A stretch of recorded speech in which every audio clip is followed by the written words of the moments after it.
Muy bien, muchísimas gracias.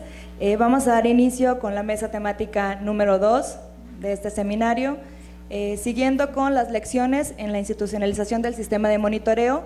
En esta ocasión, desde una perspectiva de las experiencias de las instancias, de las dependencias que operan los programas sociales que están sujetos al marco normativo que regula el monitoreo.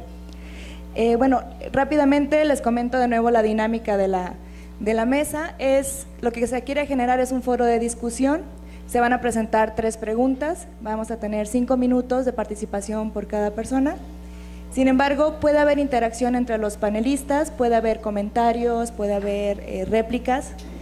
Y bueno, al finalizar hay una ronda de 10 preguntas abiertas al público. No sé si hay alguna pregunta. ¿No?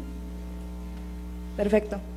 Bueno, solamente para comentarles, el objetivo es discutir los diferentes mecanismos que las dependencias han implementado al interior para apropiarse de este gran marco normativo que regula el sistema de evaluación del desempeño y el presupuesto basado en resultado, cómo se ha traducido todo este marco al interior de las dependencias, y en este sentido va nuestra primera pregunta. Por favor, que sería: ¿qué estrategias se llevaron a cabo para la institucionalización del proceso de monitoreo al interior de cada dependencia? Hablamos de procesos, capacitaciones, sistemas de información, etcétera. El orden de participación será de izquierda a derecha, perdón, de derecha a izquierda.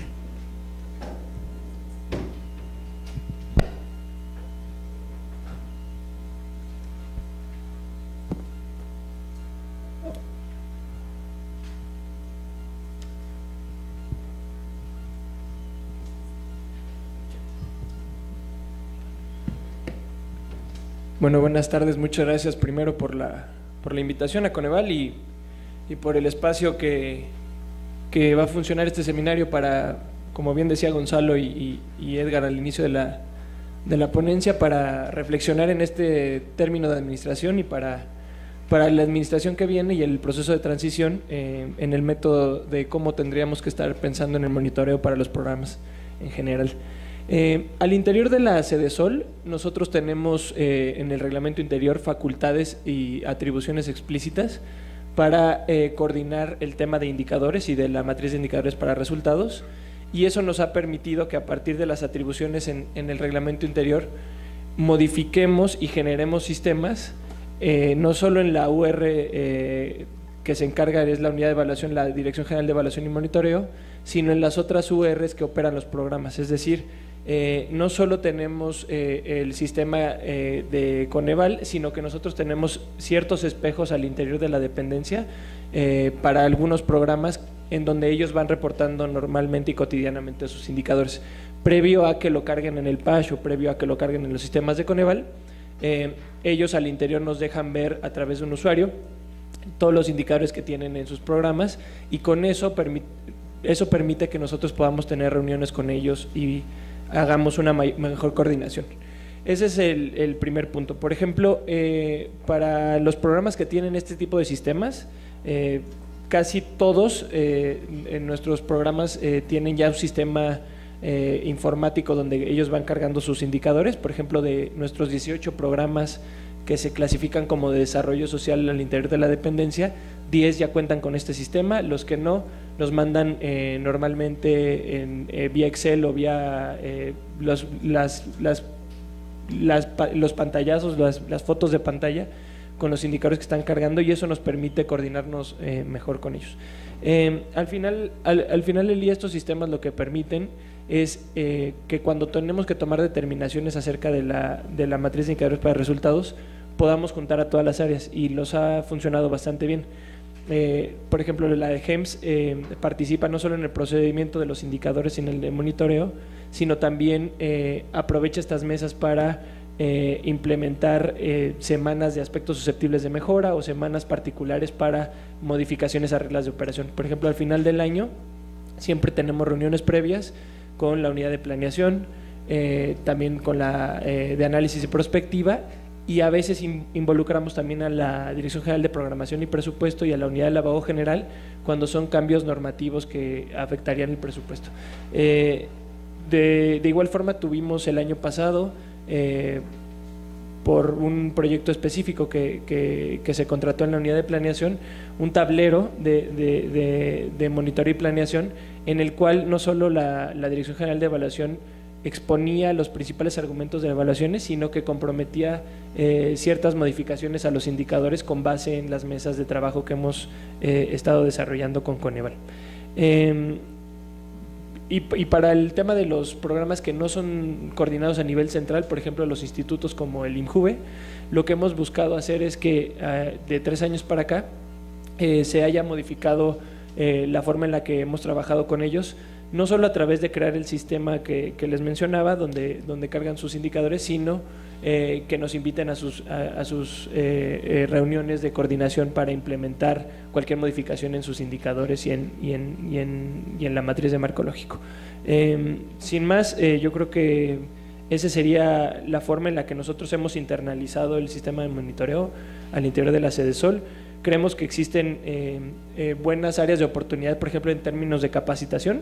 El año pasado hicimos un taller en la Dirección General de Evaluación y Monitoreo acerca de muestreo, por ejemplo, y fue muy exitoso porque al final del día nosotros tenemos un procedimiento interno que es de seguimiento físico y operativo, y a veces involucra sacar muestras representativas nacionales o estatales, y no sabíamos el interés hasta que lo propusimos y lo logramos financiar con la Dirección de Recursos Humanos. Yo creo que capacitar en este tipo de aspectos de monitoreo también podría ser fundamental. Y bueno, y los sistemas de información, yo creo que para los otros programas que nos hace falta, los 8 que no tienen todavía sistemas, yo creo que también hay un buen espacio de área de oportunidad para que ellos generen sus propios sistemas y nosotros podamos tener una ventana un poco más efectiva y más rápida que esperarnos a que se carguen ya en el portal o en algún sistema de Coneval. Muchas gracias. Muchas gracias, pues un gusto estar acá con ustedes. Quisiera responder la pregunta comentando que definitivamente es un tema que cruza por el proceso de transformación de rutinas organizacionales, y cambiar rutinas es complicadísimo. Si ustedes piensan el número de ocasiones en que nos hemos propuesto llevar en lo individual una dieta saludable y sustituirlo por la dieta no saludable por un régimen de ejercicio, pues ese es el cambio de una rutina negativa por una positiva en un individuo. Ahora imaginen esto en términos de toda una organización en la que interactúan individuos, normatividad, recursos, procesos. Transformar rutinas es un proceso complicadísimo y Teoría de las Organizaciones ha generado una gran cantidad de artículos, libros y temas que todavía siguen investigándose.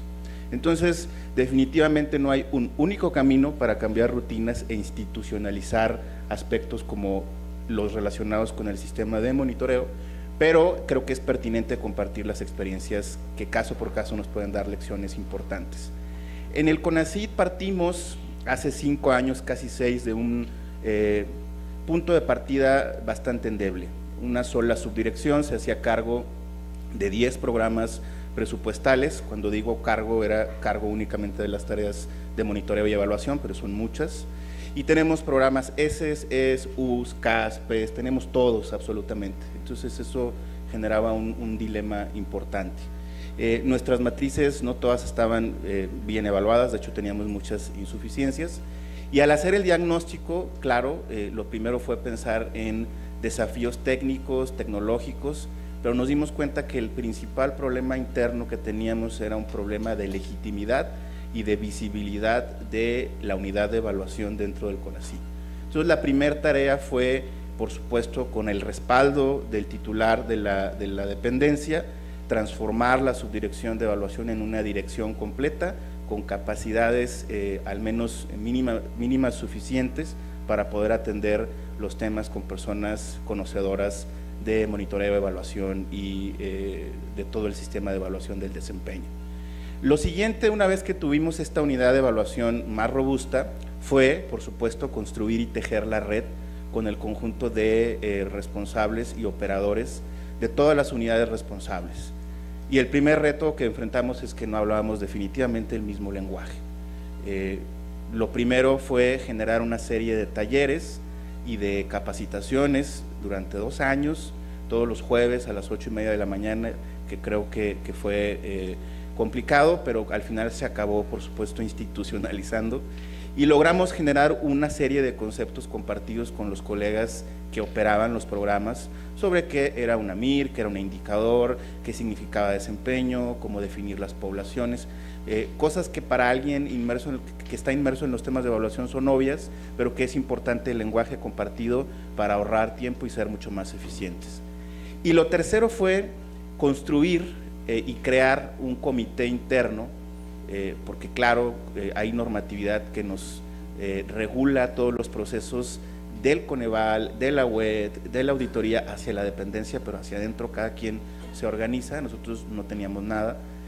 Construimos un comité que tiene representantes de cada uno de los programas presupuestales, que nos reunimos en sesiones ordinarias y extraordinarias, y en donde se presentan avances de cada uno de los temas: carga de metas, alcance de metas en las MIR, aspectos susceptibles de mejora, todas las solicitudes de transparencia, todo lo relacionado con auditorías. Entonces ahí conjuntamos toda esta información y se nos convirtió en un mecanismo de presión suave, bastante efectivo, porque pues lo primero es que das visibilidad a los pendientes. Y si un programa presupuestal tiene aspectos susceptibles de mejora pendientes desde hace 4 años, pues ahí lo ventilabas y la persona se enojaba muchísimo y nos reclamaba por haberlo ventilado, pero al cabo de 3 meses había resuelto la mitad de sus temas. Entonces esa fue la única forma en que pudimos apropiarnos e institucionalizar una buena parte de todo el sistema de monitoreo al interior del CONACYT. Son 3 componentes definitivamente: es crear un lenguaje compartido con los operadores, y esto pasa por formación de capital humano, formación de ciertas habilidades. Lo segundo es fortalecimiento institucional de la unidad de evaluación y atribuciones, y lo tercero es gobernanza, un órgano colegiado que articule a todos los componentes internos dentro de la organización, para que entonces pues este esquema de presión suave y de ventilación de pendientes fuera efectivo.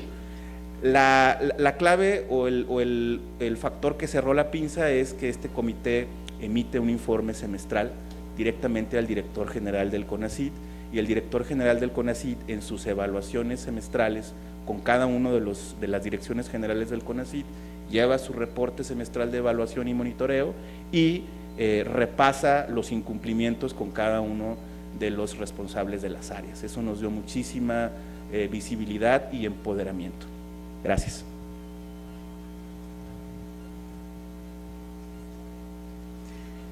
Buenas tardes a todos y a todas. Yo soy Carmen Pumarino de la SEP. El caso nuestro ha sido pues, de aprendizajes y de cambios al interior de la institución. Primero quiero dejar claro que voy a hablar del monitoreo de los programas presupuestarios, no de la política educativa, que es distinto, ¿no? En este caso, cuando se implementó la metodología de marco lógico, en la SEP se inició, primero se estableció un programa para el seguimiento de las matrices de indicadores de resultados, el SMIR se llamó en ese momento, que empezó a funcionar como un mecanismo para articular el trabajo y sobre todo para darle seguimiento al avance de los indicadores. Luego se hizo un programa para hacer la planeación propiamente, el CIPA, y aunque pues era una cosa buena, no era tan funcional porque luego había que bajar las bases del CIPA y migrarlas al SMIR, y era un poco complicado porque si había una modificación no se veía reflejada en el otro, en fin. Y diseñamos entonces un único programa, un único sistema para tanto la planeación como el seguimiento de las matrices de indicadores para resultados. O sea, un sistema, el CIPSE, Sistema de Información para la Planeación y el Seguimiento, o sea, nos partimos la cabeza pensando el nombre. Y este sistema nos ha ayudado, es el sistema con el que funcionamos. En este están integrados todas las matrices, y damos seguimiento. Ahora viene lo particular. En la SEP tenemos actualmente 35 programas sociales, es el doble de la secretaría que nos sigue. Es una cantidad bárbara, pero peor todavía porque en la mayor parte de los programas hay muchas unidades responsables que participan en el programa. El caso clásico que ya citó José Manuel es el de becas, que participan 19 unidades responsables y tenemos que generar una única matriz de indicadores que se registre en el PASH.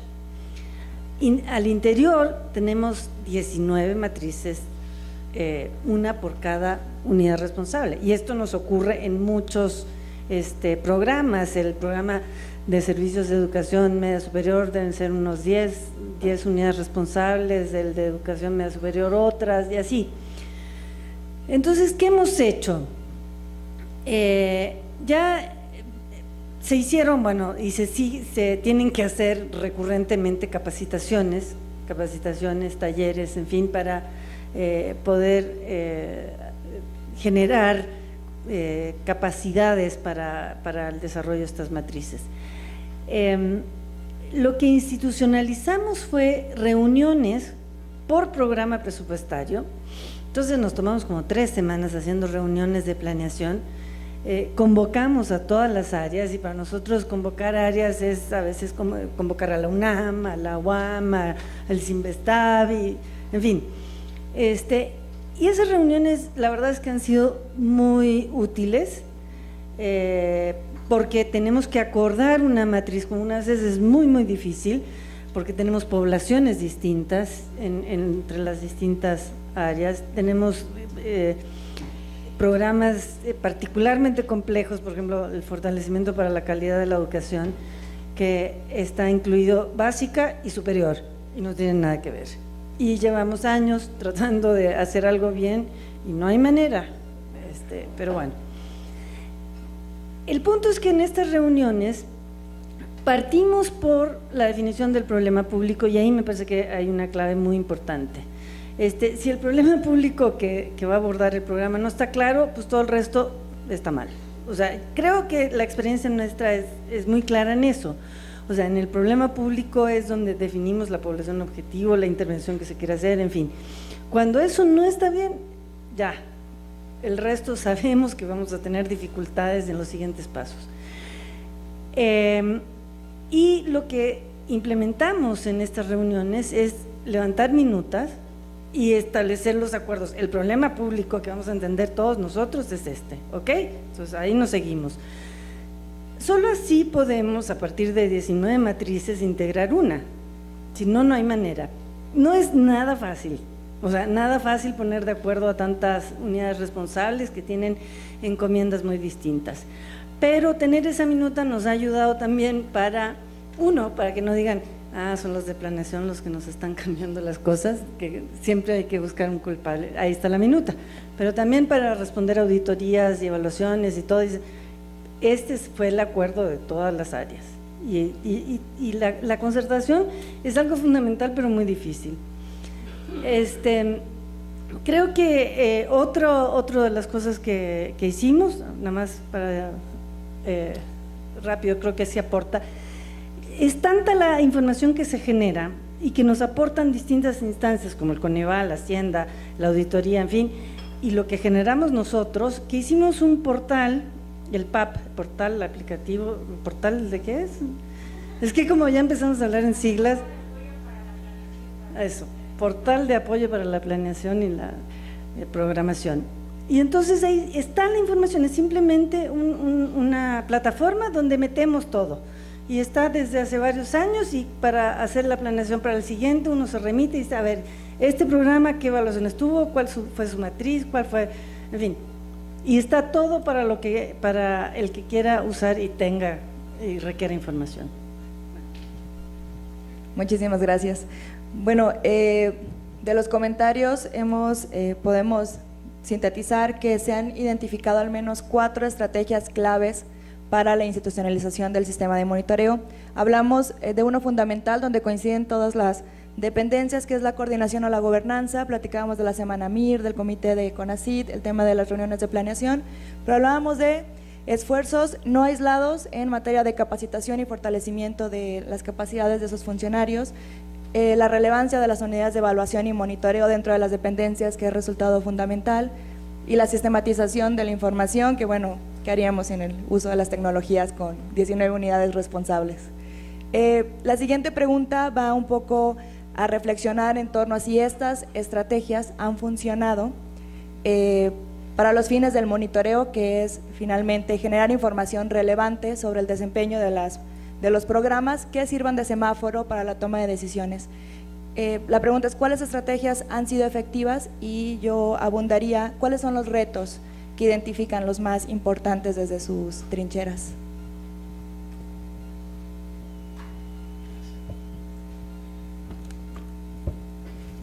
En términos de estrategias, creo que en lo que ha venido experimentando la dirección al interior de la Sedesol es que venimos caminando sobre una inercia donde no solo el personal operativo de la dirección, sino de las otras URs, a pesar de que ha venido teniendo cierta rotación, tenemos procedimientos ya muy claros en términos de, no solo, como bien decían, las minutas y la comunicación que tenemos con las otras URs, pero ya tenemos una forma de, a partir otra vez de la fracción segunda de nuestro reglamento interior, ya tenemos una forma de operar no solo en los tiempos fatídicos, por ejemplo, de carga de ASMs, sino cuando estamos actualizando o coordinando la integración de las matrices.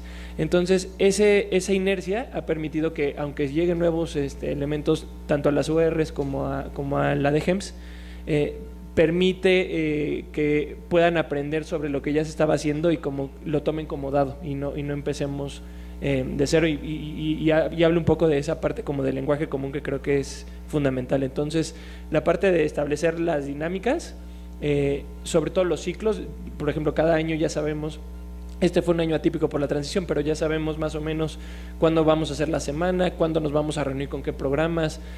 Por ejemplo, al interior de la subsecretaría, que es la parte más técnica de acompañamiento con los programas, tenemos reuniones previas para saber bien ponernos de acuerdo en términos técnicos nosotros antes de ir con el programa, porque ya cuando vas con el programa casi que no quiere moverle mucho a los indicadores, casi que no se quiere comprometer. Entonces, si de repente escucha por ahí que de GAP y de GEMS no se ponen de acuerdo, entonces de ahí se agarra y dice, no, pues, saben que tienen razón ustedes, no puedo moverlo porque estaría…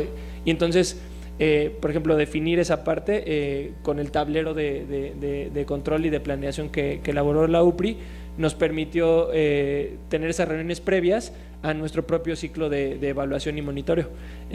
También este año hicimos algo que creo que fue efectivo, en el sentido de que teníamos el cambio de administración y el periodo de transición, y teníamos que cerrar y hacer el acta de entrega. Entonces, con ese como argumento de entrada, le pedimos a todas las URs que no solo nos ayudaran a clasificar y a cerrar todos los ASMs que estaban vencidos o pendientes, sino que, por ejemplo, para la matriz de indicadores para resultados, pudieran por fin comprometerse a un indicador que ya estuviera más orientado a los resultados. Eso nos permitió, por ejemplo, de los 15 programas que tenemos comprometidos ante Coneval, que 13 ya tuvieran al menos condición de aprobados condicionadamente, y esa parte de comprometerlos a que se midieran con base en resultados, nos ayudó a que tanto sus actas de entregas como las nuestras estuvieran más al día en términos de evaluación y monitoreo. Esta semana implicó varias reuniones, no solo una con cada uno de los programas, pero sobre todo implicó que los que realmente tomaban las decisiones acudieran a las reuniones. Y a veces cuando nosotros tenemos nuestros enlaces en las unidades de evaluación al interior de cada dependencia, pues siempre tenemos al encargado de que cargue la matriz o al encargado de que le dé seguimiento a la evaluación. Pero en esta parte con el motivo de la entrega y con el motivo del cierre de la administración, nosotros sí preferimos meter una especie de condición de que no podían ir a estas reuniones solo los enlaces, sino que tenía que ir personal que pudiera tomar decisiones acerca del programa y que nos fueran acercando hacia estos nuevos indicadores. La parte de la evidencia también fue muy importante. Teníamos ya consolidada tanto las recomendaciones de Coneval como de nuestras fichas de monitoreo y evaluación, y ya teníamos consolidada una propuesta de indicador, y entonces era más sencillo hablar de los indicadores ya en particular para no estar discutiendo en algo abstracto, y eso al final del día a los programas les facilitaba mucho la discusión tanto con sus superiores jerárquicos como con nosotros, y se podían comprometer más fácil. Hay ciertas áreas de oportunidad, por ejemplo, en los retos que mencionas de estas estrategias. Estas semanas, por ejemplo, si no las comprometes en el programa anual, por ejemplo, de la dirección, se pueden perder fácilmente, ¿no? Porque puede llegar a alguien nuevo y puede decir, bueno, pues eso era una idea del pasado, pero yo ya quiero implementar, irme a campo. Entonces esa parte es como el reto, dejar esa parte institucionalizada para el compromiso, y la otra es seguir insistiendo con las unidades de responsables de los programas para que estas estrategias puedan seguir sirviendo. Un caso muy concreto es, por ejemplo, nosotros los ASMs los comprometemos en el COCODI, en el Comité de Control Interno. Entonces, eso también, así como los expone a unos, el oficial mayor lo puedes convencer muy fácilmente de que es importante y prioritario. Entonces, en la parte de los ASMs y del seguimiento, que luego se enlaza con la matriz de indicadores para resultados, es una muy buena práctica. Al menos a nosotros nos ayuda a mandar oficios y a jalar los cables cuando tenemos que jalarlos. Muchas gracias. Muy bien, pues nosotros consideramos que la creación de este comité interno ha sido exitoso, nos ha ayudado a mejorar en varios de nuestros propios indicadores con el Coneval, con la UED, con instancias fiscalizadoras. Y desde un inicio el diagnóstico que teníamos en mente era claramente la tarea que el Coneval empuja, ¿no? y que nosotros la visualizábamos, que era que las organizaciones transitaran de un enfoque de bienes y servicios, de entrega de bienes y servicios, a un enfoque de resultados, y esto implicaba un montón de cambios de rutinas organizacionales. Pero además tenía un problema de fondo, y es una organización orientada a la entrega de bienes y servicios tiene ciertas ventajas en términos de la facilidad con que puede institucionalizar sus procesos. Si ustedes se ponen a pensar, una organización de este tipo orientada a la entrega de bienes y servicios, pues tiene un entregable que es observable generalmente. Entregas algo, y si no lo entregas es visible, y si lo entregas también es muy visible, es decir, puedes verificar rápidamente el cumplimiento o no. Y además tiene audiencias muy delimitadas que van a estar ahí presentes reclamando si lo que se tenía que entregar no se entregó, sean medicamentos, sean apoyos económicos, sean becas, sean… Entonces, si tú te resguardas en el espacio de la organización que entrega cosas, pues es fácil que te quedes atrapado y que te encuentres en un equilibrio de instituciones muy rígidas, porque claramente van a estar observando con mucha facilidad si entregas o no lo que dijiste que ibas a entregar, y va a haber una audiencia muy delimitada que te lo va a reclamar. Cuando transitas a una organización mucho más enfocada al desempeño, las cosas cambian, no siempre es observable porque no estás midiendo un entregable, sino un efecto del entregable en alguna variable del entorno. Y si no tienes un indicador preciso, consensuado, un indicador compartido, siempre el cumplimiento o no estará en disputa y en debate. Entonces, si lo que estás tratando de resolver es mayor productividad científica o calidad de la producción científica, pues tienes un stock de indicadores de productividad y de calidad científica, entonces siempre estará en disputa y vas a poder argumentar si cumpliste, si no entregaste, si sí entregaste. Entonces eso hace difícil y riesgoso que, por supuesto, los administradores públicos quieran transitar a una organización orientada al desempeño.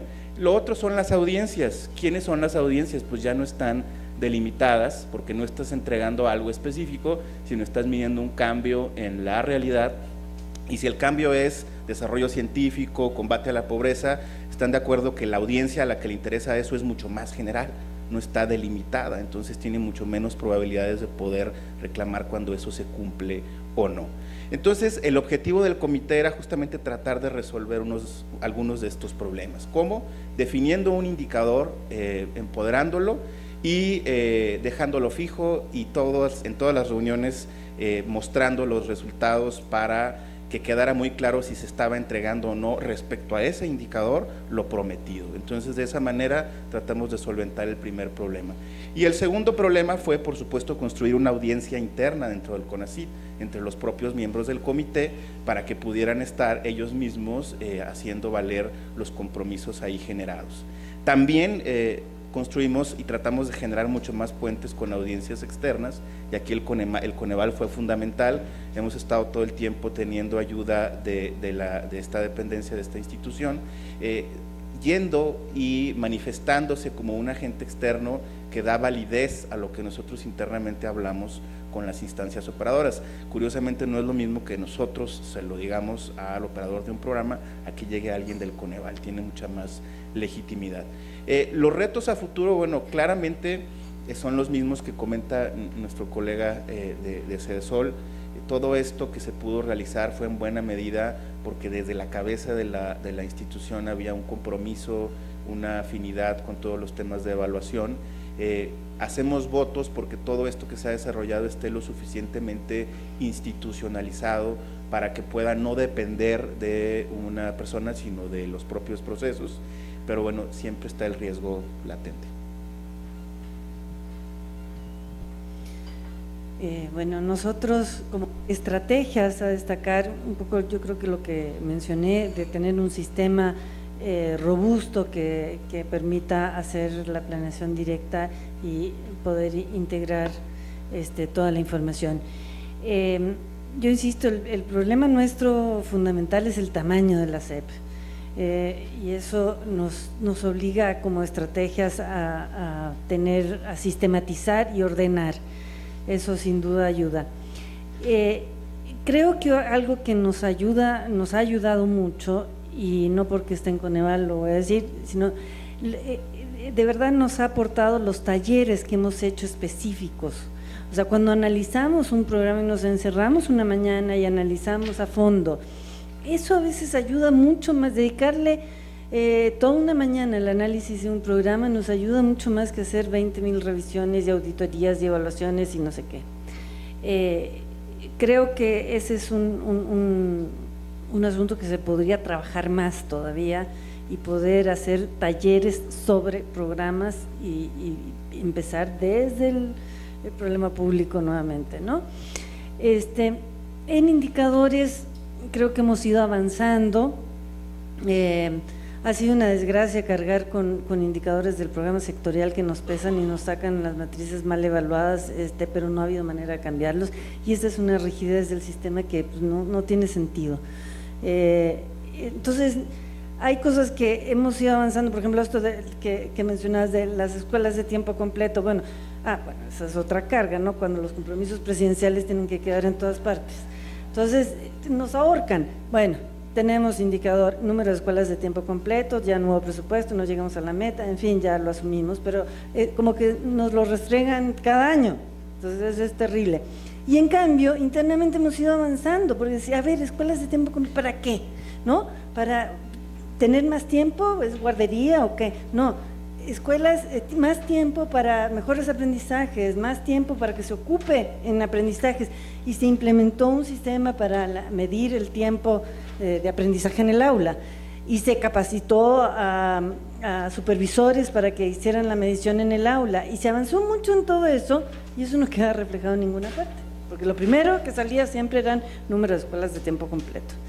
Entonces, sí, a partir de los errores hemos ido avanzando en poder identificar nuevos indicadores, pero no siempre se pueden reflejar como quisiéramos. Y creo que esta exigencia de mejores indicadores y indicadores que miden impacto ha hecho que desarrollemos indicadores y mediciones nuevas. Eso me parece que es una de las cosas que vale la pena destacar, y saber que sí se puede hacer, porque decimos, bueno, ¿cómo vamos a medir el tiempo en el aula? Pues sí hay metodologías para hacerlo y lo podemos hacer, y lo hicimos, ¿no? Eso creo que ha sido un gran aporte. No obstante, persiste esto también de que ya tienes un buen indicador, ya cambia el director y va para atrás ese indicador y vamos con otra cosa. Y a veces es muy difícil desde una dirección de área, por ejemplo, involucrar a otros actores que son necesarios de involucrar, como los directores generales, ¿no? Si no, a las reuniones de concertación llega gente, como tú mencionas, que no tiene capacidad para tomar decisiones y que se defiende y dice, no, yo vengo, y nos tocó en una reunión, con la consigna de no mover nada. Entonces, ¿para qué nos reunimos, no? Bueno, creo que se me acabó el tiempo. Bueno, ese es un punto medular, como el tener capacidad para poder incidir en las mediciones, ¿no? La gente que va a tomar esa decisión, que tenga capacidad de tomarla. Y bueno, creo que una cosa muy fundamental en esto es que se entienda esta metodología, que se entienda el contexto en el que estamos trabajando. Cambió el paradigma y pues la mayor parte, como tú mencionas, no hizo una renovación del chip. Entonces, esto de la matriz no se entiende, la verdad, hay que ser como un apostolado para explicarlo, porque no se entiende y cuando uno termina de explicar cambian los funcionarios. O sea, de verdad que es muy complicado eso. Entonces, como que debiera haber mecanismos para cada vez que hay un nuevo funcionario que va a tomar decisiones respecto de una política pública, pues que entienda cuáles son sus obligaciones en términos de rendición de cuentas, de diseño de política, y que pueda alinearse a una cosa que ya está en marcha, no empezar a inventar el hilo negro. Creo que lo que nos hace más daño es inventar el hilo negro cada tanto, ¿no? Muchas gracias. Bueno, un poco recogiendo algunas impresiones, ¿qué funciona?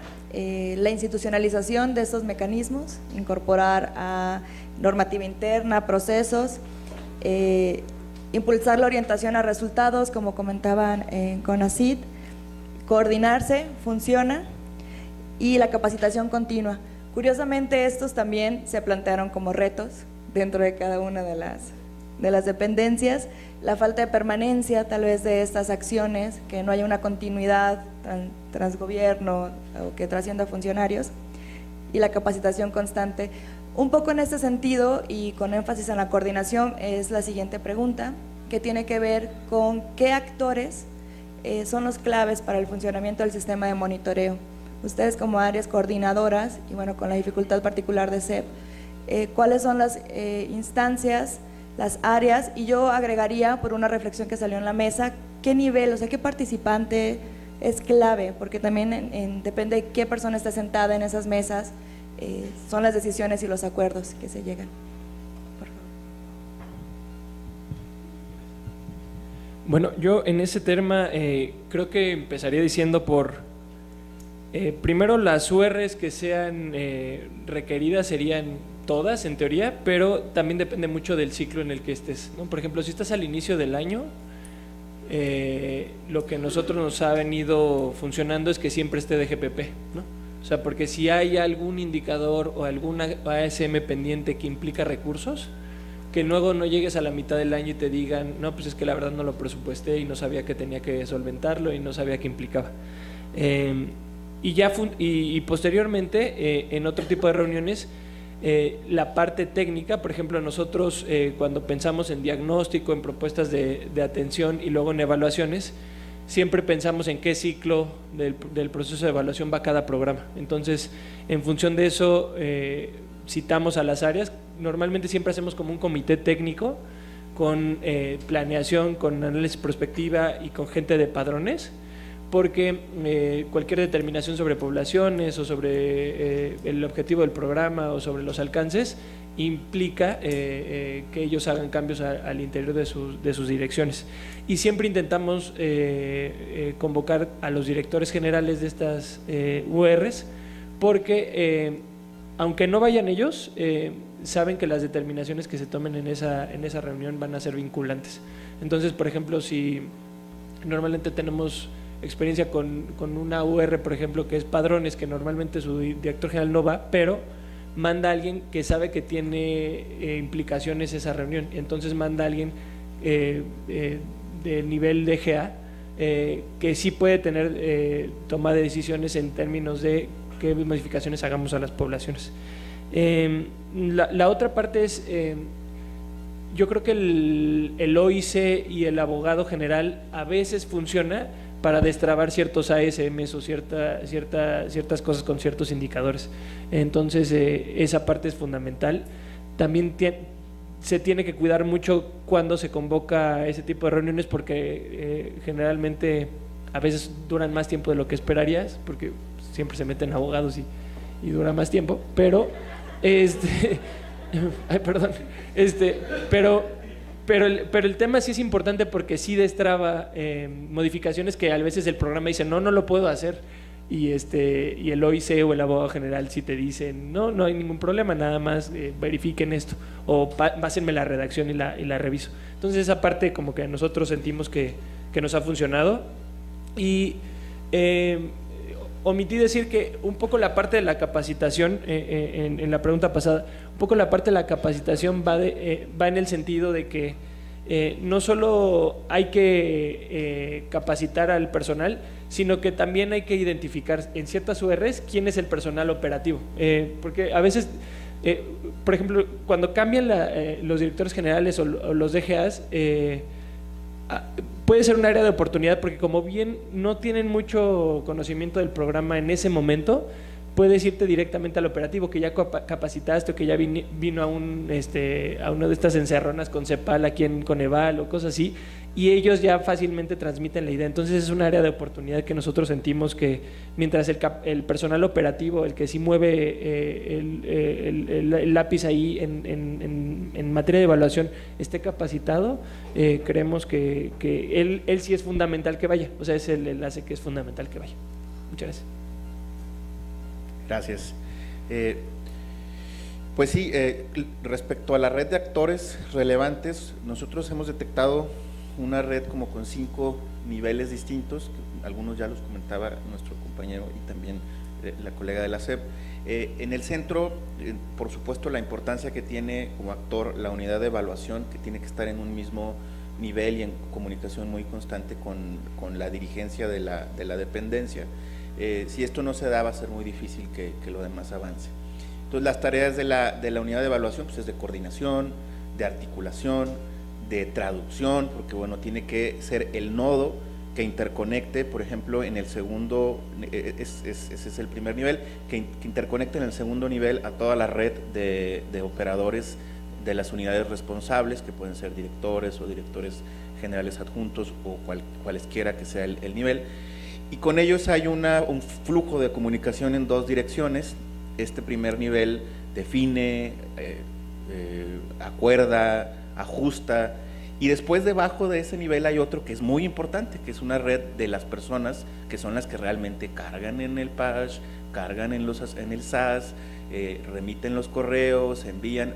Entonces esa red también es muy importante, se debe construir, y son quienes operan en la práctica los temas de evaluación, y con ellos también es otro tipo de diálogo, también otro tipo de capacitación, incluso en el uso de los sistemas.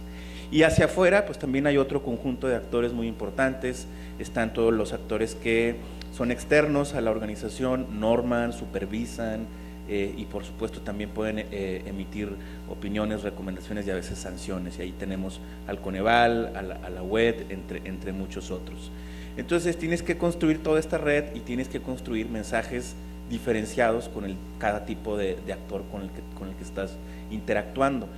A medida que la vas fortaleciendo, que la vas robusteciendo, va a operar mucho más efectiva, de forma mucho más efectiva. Y lo que es un error es pensar que la red únicamente va a servir para que nosotros extraigamos la información y las actividades que necesitamos para cumplir con las tareas del sistema de evaluación del desempeño. La red tiene que tener múltiples direcciones de flujo. Por ejemplo, nosotros nos convertimos en aliados fundamentales de todos los responsables de URs, cuando tenían que ir a la Auditoría Superior de la Federación, cuando tenían que ir ante el OIC a desahogar todas las reuniones de compulsa de observaciones. Ahí va la unidad de evaluación del desempeño y así como te pido que captures, te pido que hagas, íbamos y el compromiso era tratar de bajar o justificar o apoyar todas las observaciones posibles. Entonces ya es una red en dos sentidos y te ven como un aliado, no como alguien que nada más va a dejarles chamba adicional a la que ya tienen. Eso es muy importante, ¿no? Eso es fundamental. Y también pues la tarea de los mensajes diferenciados que tienes que construir y que te obligan pues a tener una unidad de evaluación muy versátil, que si no tiene el tamaño y las capacidades necesarias pues va a ser imposible que se cumpla toda esta serie de objetivos. La red de externos es muy importante también, no solamente porque norma y supervisa, sino porque, lo mencionaba antes, puede dar muchísima legitimidad a las acciones que se están implementando al interior de la institución. Entonces el flujo tiene que ser constante, pero también es en dos direcciones. Nosotros también nos hemos topado con colegas de aquí mismo, del Coneval o de Hacienda, que por supuesto llegan y tenemos reuniones y al salir también ellos salen con una imagen distinta del programa y pueden implementar y aplicar con mucha más precisión la metodología de marco lógico sin desvirtuarla, claro, pero sí ajustándola a las particularidades de cada programa. Entonces nosotros también tenemos que entrar en una fase de diálogo y de intercambio con estas instancias. Ahí entran también, por supuesto, los evaluadores externos, que llegan a aplicarnos una de consistencia, una de diseño, una de procesos, llegan siendo muy expertos en TDRs y en la metodología, pero en muchas ocasiones pues, no conocen el programa. Entonces es una tarea, por supuesto, de divulgación, de información en dos sentidos. Entonces la unidad de evaluación tiene que estar preparada para dar toda la información, para recibir todas las solicitudes, pero también para comunicar efectivamente en términos de estas entidades externas. Entonces pareciera que las tareas que tiene los responsables de evaluación son muy complejas, ¿no? Y verdaderamente son complejas, lo que se decía es cierto, no se entiende el tema de la MIR. Tiene uno que hacer uso y acopio de todos los recursos que están a la mano para poder cumplir las tareas, pero no somos los únicos. Creo que si hablamos con otro tipo de funcionarios de otro tipo de tareas, seguramente van a enfrentar la misma situación. Sería todo. Gracias. Gracias. En el caso nuestro, hablar de actores es hablar otra vez de mucha gente. En esta definición de una matriz de indicadores para resultados, intervienen en la SEP la Dirección General de Evaluación de Políticas, la Dirección General de Presupuesto y Recursos Financieros y la nuestra, la Dirección General de Planeación, Programación y Estadística Educativa, además de las unidades responsables involucradas en el programa. Y esto hace compleja la situación, porque en una primera instancia quien tiene más peso es la Dirección General de Presupuesto y Recursos Financieros, porque desgraciadamente esto no es un mecanismo que empiece por el lado correcto en los hechos, empieza desde la definición fiscal, la definición hacendaria. Nos dicen, estos son los programas presupuestarios y ahí no tenemos manera de decidir. Entonces, la primera parte se define en la Dirección General de Presupuesto y Recursos Financieros y ya nos llega a nosotros, empezamos a hacer el ejercicio de planeación y de verdad que hay veces que es muy forzado tratar de definir un problema público para una cosa que ya está definida. O sea, ya no hay manera de moverle, entonces vamos a encontrarle el vínculo con gana, ¿verdad? Y lo logramos. pero no tiene mucho sentido. Entonces, esta dispersión de funciones en los actores también es una complejidad para nosotros, y ese vacío está también en el reglamento interior de la SEP. O sea, no hay una definición clara de cómo se aborda la evaluación al desempeño, ¿no? Y luego, las evaluaciones externas las coordina la Dirección General de Evaluación de Políticas, y todo el mecanismo de los aspectos susceptibles de mejora y el trato con los evaluadores externos, en fin. Los evaluadores externos, hay unos que son muy buenos, y cuando yo siempre pregunto, ¿y quién nos tocó? Pues me dicen, no sé, Ivico, digo, ay, qué bueno. Me dicen otros, digo, no. O sea, híjole, aquí nos va a costar esto. Porque es cierto, llegan, tal vez sepan mucho de metodología, pero cuando uno les quiere explicar la complejidad del sector o del programa, o que sea, no hay manera. Y a veces siento que quieren hacer su tarea bien haciendo muchas recomendaciones, y nos pasamos contestando recomendaciones que no vienen al caso, que con una hubiera sido suficiente para abordar el problema detectado, ¿no? Entonces, eso nos genera mucho desgaste, y hay un mecanismo de aspectos susceptibles de mejora por un lado, o la integración de la formulación de la MIR por otro, la parte presupuestaria por otro, y eso ha generado muchas dificultades. O sea, los distintos actores que intervienen. Y me parece que habría que resolverlo en distintos ámbitos. O sea, un primer ámbito sin duda es el reglamento interior, y establecer claramente las funciones. Todavía no se menciona de lleno la evaluación del desempeño como tal, ¿no? O quién es el responsable de la evaluación del desempeño, porque está pulverizado. Y luego esta participación de los directores generales de los programas, que abordé en la intervención anterior, yo creo que es fundamental cuando se hace la definición del programa, y luego en oportunidades sucesivas, pues que vayan los que arrastran el lápiz, ¿no? Pero cuando vamos a definir cuál es el problema, cómo lo vamos a atacar, cómo lo vamos a medir, a qué nos vamos a comprometer, pues sí tiene que estar la cabeza, y ahí nos falla muchísimo, y ojalá podamos tener apoyo para que se involucren en estas definiciones, y no es a cada rato, es una vez y bien hecho, con eso estaríamos, ¿no? Entonces creo que ese sí es un tema que, por lo que yo he hablado con otros colegas, nos afecta a todos. O sea, la definición fundamental, que esté bien hecha. Si está bien hecha, el resto se va solito, no solito, pero ayuda. Y esta, bueno, a raíz de lo que tú decías, vincularlo con la matriz de indicadores, la matriz de riesgo, eso creo que a nosotros nos ha faltado, de una vinculación con esto que visibiliza el problema. Pero también tenemos un sector tan grande que se nos ganan los tiempos, siempre estamos como atrasados en cumplir con todas las instancias con las que hay que cumplir, y nos falta tiempo para analizar, para usar la información que generamos, para explicar, en fin, y para corregir, ¿no? Ahorita generalmente cuando se integra el presupuesto dicen, a ver, pásame los propósitos de cada programa, y uno los ve y dice, no se entiende, porque además de esta forma de escribir, ¿no? El propósito al revés, ¿no? Entonces uno llega a analizar para hacer la integración del presupuesto y dice, ay, yo entiendo, mira, primero se pone la población objetivo, luego no sé qué, y al final lo que vas a dar, y no, a ver, pónmelo en castellano, ¿no? No se entiende. Bueno, pues muchísimas gracias. Con esto concluimos las participaciones de los panelistas en la ronda de preguntas, y abrimos una sesión de preguntas al público. Vamos a retomar 3 preguntas, por favor.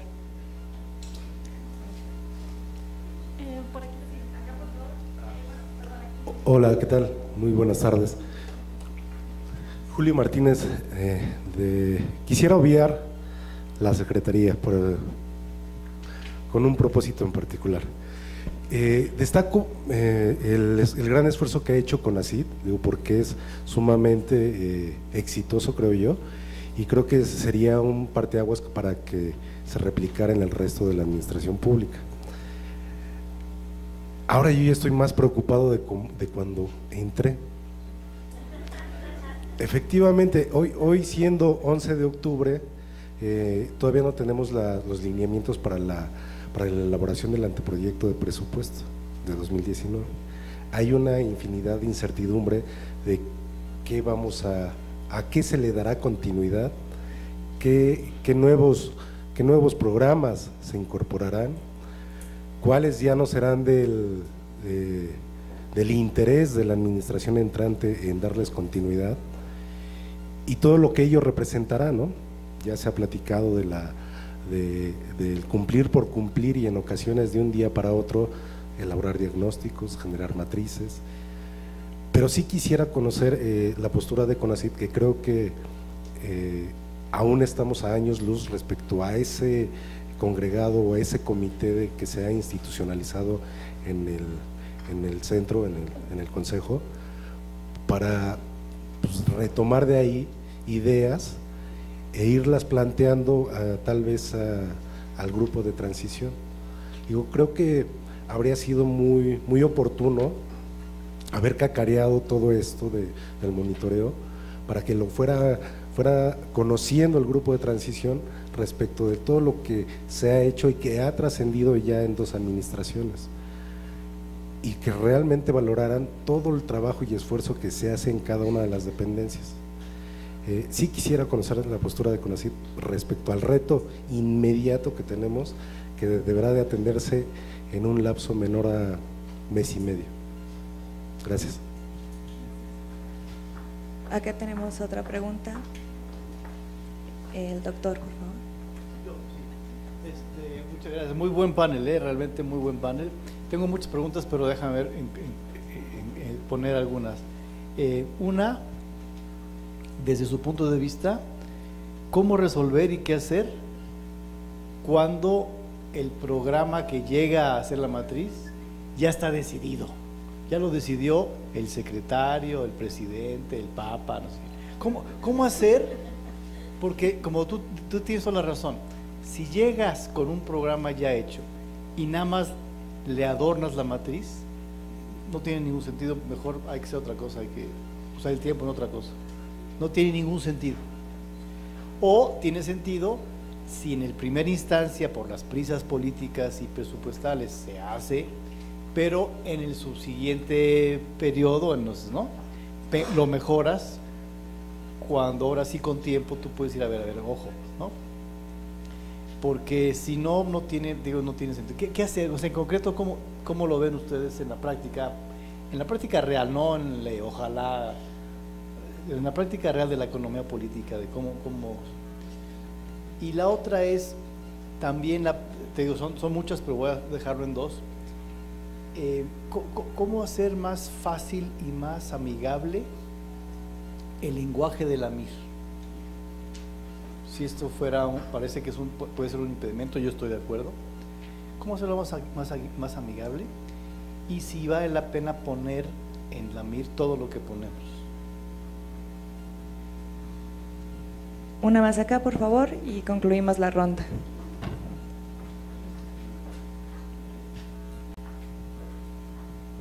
Gracias. Son 3 comentarios en relación con los actores clave.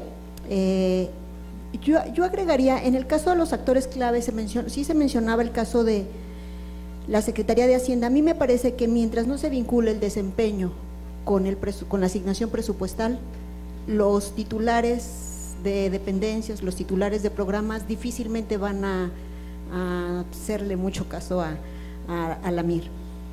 Siguiente, me parece que ha habido 2 factores que sí han impulsado un poco este hecho de darle un poco más importancia, y han sido paradójicamente no tan relacionados justamente con el desempeño. Uno, los reconocimientos de buenas prácticas. O sea, los titulares quedan muy fascinados de asistir nos van a reconocer, luego no entienden bien a bien por qué. Ya llevo hechas 5 notas, 6 notas de por qué van a dar un reconocimiento, no entienden muy bien por qué, pero les gusta estar en el presidium. Y el tercero son los medios de comunicación.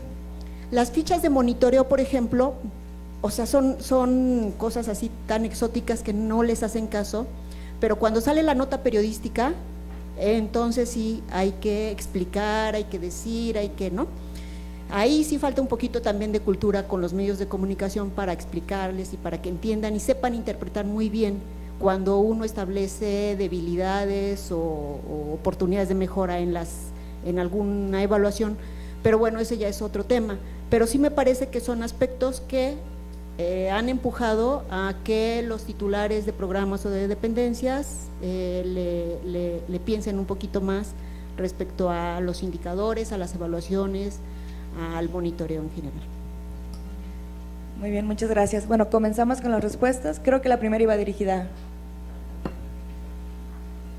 Gracias. Respecto a los retos del futuro, la verdad es que yo soy muy optimista.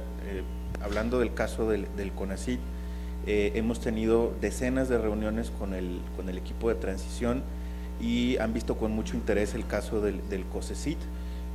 Por supuesto que también los temas de evaluación en los dos niveles, micro, es decir, evaluación de proyectos, de becarios, de SNIS, y macro a nivel programa presupuestal, en las dos tienen mucho interés, tal vez mucho más en el primero, pero el segundo también les es interesante.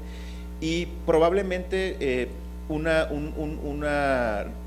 se va a redirigir la visión para incorporar mucho más elementos cualitativos, que ha sido algo que han manifestado, lo cual creo que está muy bien, realizar evaluaciones que tengan una característica más mixta. Entonces yo me siento optimista en ese sentido. Ahora, lo cierto también es que estamos inmersos en una comunidad muy activa, llena de gente muy inteligente, que de alguna manera, y pues nosotros que estamos ahora ahí lo hemos vivido, te generan un contrapeso muy efectivo y te obligan a siempre preservar lo que se ha hecho bien y lo que debe continuarse haciendo. Entonces yo creo que es importante ser optimistas hacia adelante en este caso. No sé si contesto a las otras. Bueno, las preguntas que nos hacía Gonzalo son realmente complicadas. Yo voy a decir la experiencia que vivimos en el CONACYT. Efectivamente, de hecho, difícilmente te vas a encontrar un programa que no esté dado. O sea, todos están así prácticamente. Yo viví la experiencia de uno, y ni siquiera era un programa presupuestal, que fue el de estímulos fiscales, que es un estímulo fiscal que sí logramos construir desde 0 a 100, y entonces pudimos empezar con el árbol de problemas, y con poco tiempo, pero lo pudimos hacer. Todos los demás ya, pues becas tiene desde los 70s, SNI también un montón de años, el PEI tiene desde el 2009, entonces, o sea, tú llegas y tienes que ejecutar lo que la normatividad te pide en términos del SET, y no puedes destruir el programa ni nada, no solamente por eso, sino porque además está así aprobado desde la cabeza política de la institución. Entonces, ¿qué hacer con eso? Lo que hicimos fue lo siguiente, o sea, tampoco puedes decir no hago nada, porque tienes que hacerlo. Entonces, dentro de todo ese cuerpo amorfo, que puede ser un programa presupuestal que viene de décadas, tú encuentras al menos algunas lógicas causales. Tampoco es que no tenga sentido en su totalidad. Entonces construyes la MIR pensando en que tienes una piedra grande de mármol y que dentro puede estar oculta una estatua perfectamente edificada, y construyes la MIR pensando en la estatua, y va a llegar el Coneval y va a llegar Hacienda o a quien le toque y te va a decir, esa MIR nada más te da cuenta de una parte del programa, no te da cuenta del resto, y tú lo que vas a decir es que el resto no tiene sentido. Entonces construyes la MIR y de esa manera presionas a través de los mecanismos que puedas interna y externamente a que el resto de los elementos del programa vayan o modificándose o desapareciendo, a veces con éxito, a veces sin éxito, pero es lo que se puede hacer. Y del desempeño, totalmente de acuerdo. El mejor candado, o sea, toda esta serie de malabares que hacemos de un comité para exhibir, es porque no tenemos otros mecanismos. Si estuviera atado al presupuesto, por supuesto que todo el mundo estaría preocupadísimo y le daría el mejor interés. Entiendo que es complicado llegar allá, pero sería muy deseable, ¿no? Gracias. Pues coincido con esto de que los programas presupuestarios están decididos de entrada y a veces no muy bien decididos. Y hay ocasiones en que sí se puede ir modificando con el tiempo. Pongo un ejemplo, cuando empezó el sexenio, la distribución de tablets, de laptops para niños, que primero empezó quinto y sexto, luego quinto porque era muy poco recurso y así se fue distorsionando. Pero cuando empezábamos a platicar de, a ver, ¿para qué entregas tabletas o para qué entregas laptops? ¿Qué es lo que quieres lograr con el programa? Pues no era votos. Pero aparte de los votos, ¿habrá algún otro objetivo? Bueno, sí, algo falló. Pues se dejaron de dar. Se dejaron de dar. No, la pregunta era, pues, ¿qué se pretende con este programa de inclusión digital? Pues lo que queríamos es desarrollar habilidades digitales en los alumnos, no entregar tabletas. O sea, entregar tabletas, bueno, podía ser, pero si no teníamos claridad de que el objetivo del programa era desarrollar habilidades digitales, toda la construcción está mala. Y en realidad podíamos prescindir de entregar tabletas para desarrollar habilidades digitales.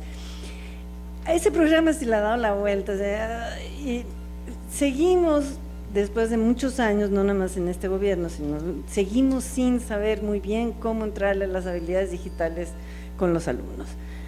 Pero se puede ir modificando en la medida en que haya espacios para cuestionar inteligentemente lo que está planteado. Cuando no se dan esos espacios, pues no hay nada que hacer y vamos a hacer que la vinculación con gana, ¿no? O sea, no hay manera. Pero en el fondo es propiciar espacios de discusión y cuestionamiento cuando hay algo dado que no tiene mucho sentido, ¿no? Eso creo que es lo único que está en nuestras manos, incidir en la toma de decisiones para darle sentido a la política pública.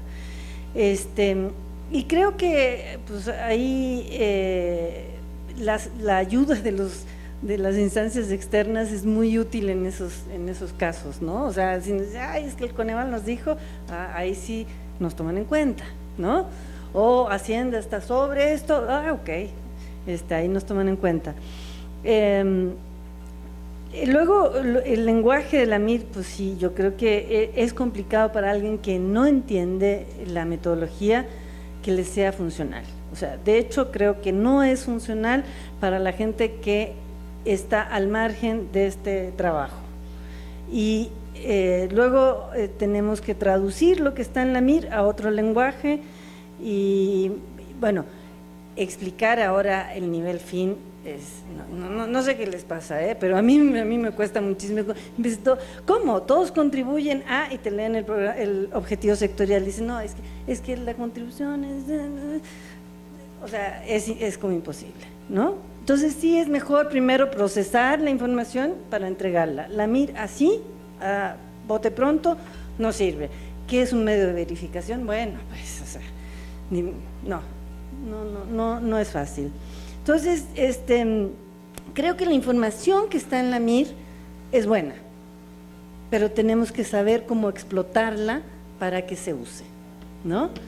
Y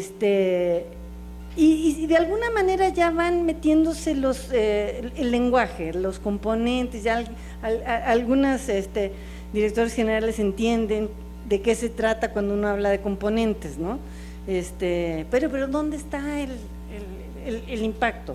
Pues ese está acá en el propósito. Bueno, entonces sí tenemos que hacer un trabajo para facilitar el uso de las matrices, porque la información es buena, eso creo yo.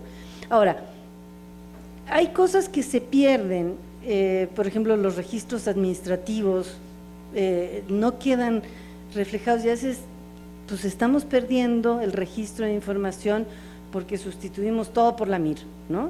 Y yo creo que no sustituye todo.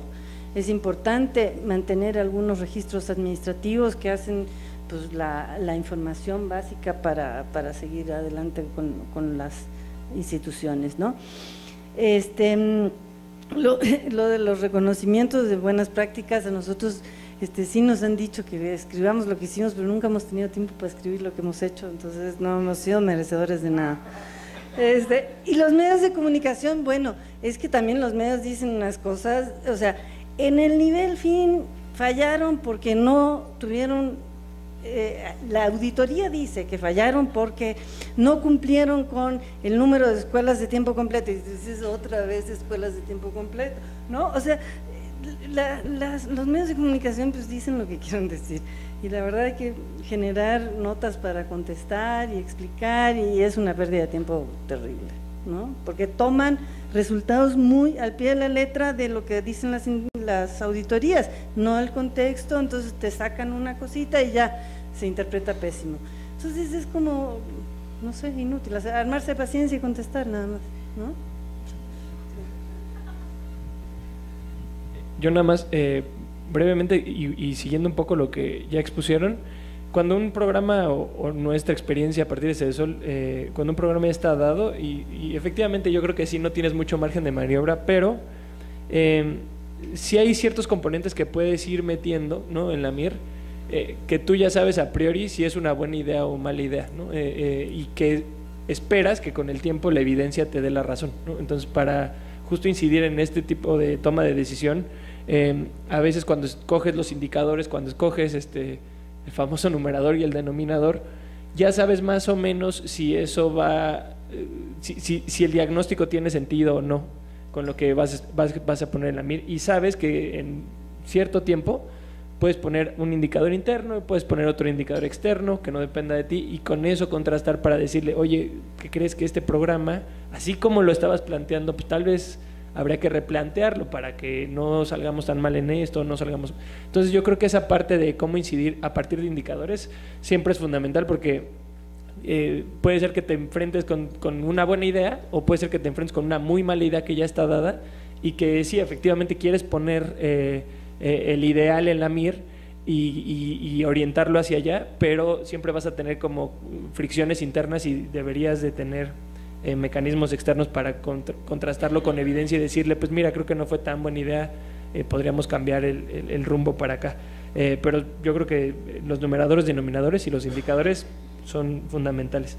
La parte del lenguaje de la MIR, yo coincido, sí es muy complicado, y también, por ejemplo, en nuestra experiencia con un programa que nació esta administración, que fue Comedores Comunitarios, que a partir de lineamientos hacia reglas de operación, ahí te das cuenta cómo cuando vas desarrollando la MIR poco a poco, normalmente el programa quiere poner casi todo lo que hace, ¿no? O casi todo lo que le dijeron que tenía que hacer, y no necesariamente todo lo que tenía que hacer o todo lo que le dijeron que iba a hacer o ya está haciendo contribuye a resolver el problema público.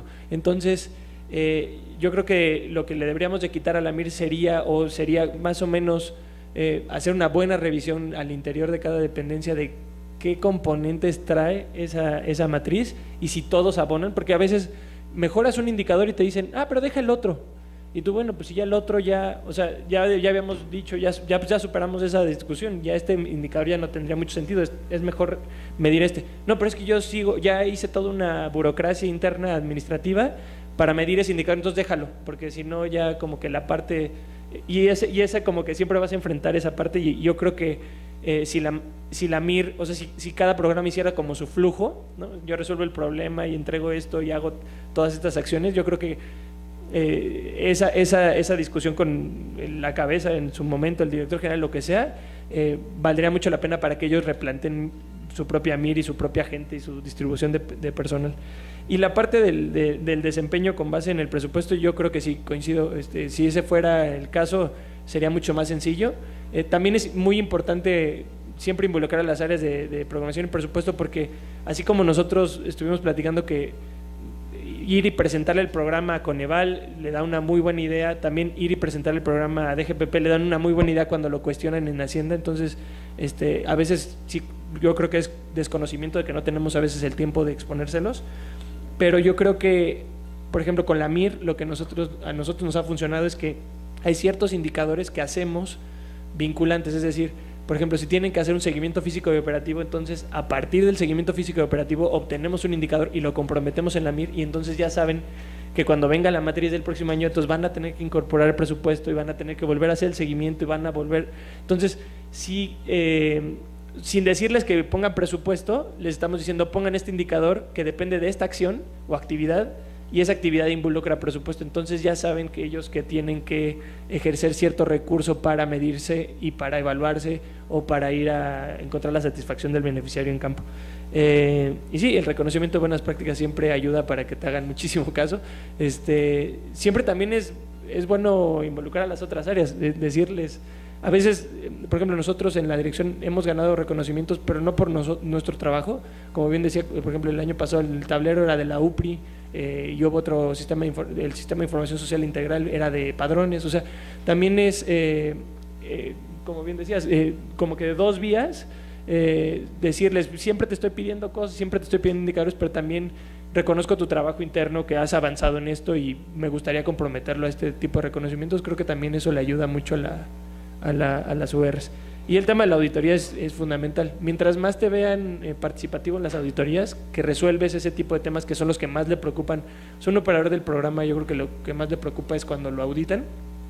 Cuando ven que la dirección de evaluación, en la unidad de evaluación, es importante para cómo resuelve ese tipo de acciones o de actividades o de cuestionamientos de la auditoría, todavía te hacen más caso a la próxima reunión. O sea, ya saben que su trabajo tiene un cierto pago en esa parte, de que se quitaron la parte de que no tenía lógica o que se inventaron el indicador o que no existen los beneficiarios. Esa parte yo creo que es fundamental.